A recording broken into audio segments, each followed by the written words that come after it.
بسم الله الرحمن الرحیم. السلام علیکم ورحمت الله وبرکاتو. د امر بالمعروف نهی عن المنکر او شکایتونو اوریدلو وزارت ورځنی لاندې او مهم خبرونه. د لغمان ولایت د امر بالمعروف نهی عن المنکر او شکایتونو اوریدلو ریاست محتسبینو د خپل ورځنیو کړنو په جریان کې د نن سواده تالارونو او هوټلونو څخه د وزارت له لوري د شو سپارښتنو د څار په موخه لیدنه وکړه. په دې لیدنو کې محتسبینو د واده تالارونو مسولینو ته سپارښتنې وکړي چې د ودونو او نورو خوښیو پر مهال د موسیقۍ له غږولو ډډه وکړي او د ښځینه‌وو لپاره د ناستې تګ او راتګ لارې ځانګړې کړي.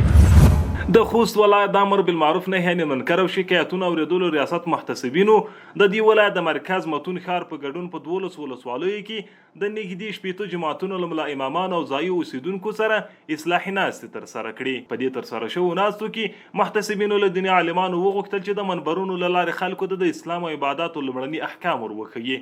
او هغوی ته د حجاب او امر بالمعروف پر ارزښت خبرې وکړي. د نیمروز ولایت د امر بالمعروف نهی عن المنکر او شکایتونو اوریدلو ریاست محتسبینو د خپلو فعالیتونو په جریان کې د یاد ولایت په مرکز او ولسوالیو کې د معروفاتو په اقامه د منکراتو د مخنیوي او د اولادونو د سالمې روزنې په موخه له دیني عالمانو، قومي مخور او ځوانانو سره ناستې ترسره کړي. محتسبینو په خپلو خبرو کې وویل چې زموږ ټولنه تر هر څه زیات یو با تعلیمه قشر ته اړتیا لري چې له شته ستونزو مو رابهر او له نړۍ سره سیال کړي. نو لازمه ده چې د نوي نسل سالمه روزنه وکړو، هغوی ته د عصري او دیني زده کړو زمینه برابره کړو او د تعلیم حاصلولو ته یې وهڅوو. د هلمند ولایت د امر بالمعروف نهی عن المنکر او شکایتونو اوریدلو ریاست محتسبینو د خپل ورځنیو کړنو په جریان کې د یاد ولایت د مرکز په ګډون د ولسوالیو له دیني عالمانو، قومي مخور او ځوانانو او 15 نظامی ځایونو څخه د اصلاح په موخه لیدنې ترسره کړي. محتسبینو د نظامی ځایونو څخه د لیدنو پر مهال مجاهدینو وغوښتل چې د امیر المؤمنین حفظه الله او خپل مشرانو اطاعت وکړي، خلکو سره نیک چلند څخه کار واخلي او له بیت المال څخه ساتنه وکړي. د دایکنډي ولایت د امر بالمعروف نهی عن المنکر او شکایتونو اوریدلو ریاست محتسبینو د خپل ورځنیو کړنو په جریان کې له ځایي خلکو سره په اصلاحي ناستو کې د دعوت پر مهال هغوی ته وویل چې له خپل منځي شخړو ډډه وکړي او خپل ورځنۍ کړنې له اسلامي اصولو سره سمې ترسره کړي. د بادغیس ولایت د امر بالمعروف محتسبینو د دې ولایت د مرکز په ګډون په ولسوالیو کې له ځایي خلکو سره په اصلاحي ناستو کې د دعوت پر مهال هغوی ته وویل چې اولادونو ته سالمه روزنه ورکړي او په خپل اولادونو د اصلي زده کړو ترڅنګ دیني زده کړې هم وکړي څو راتلونکی نسل د اسلامي احکامو خبر او په اسلامي روحیه سمبال وروزل شي.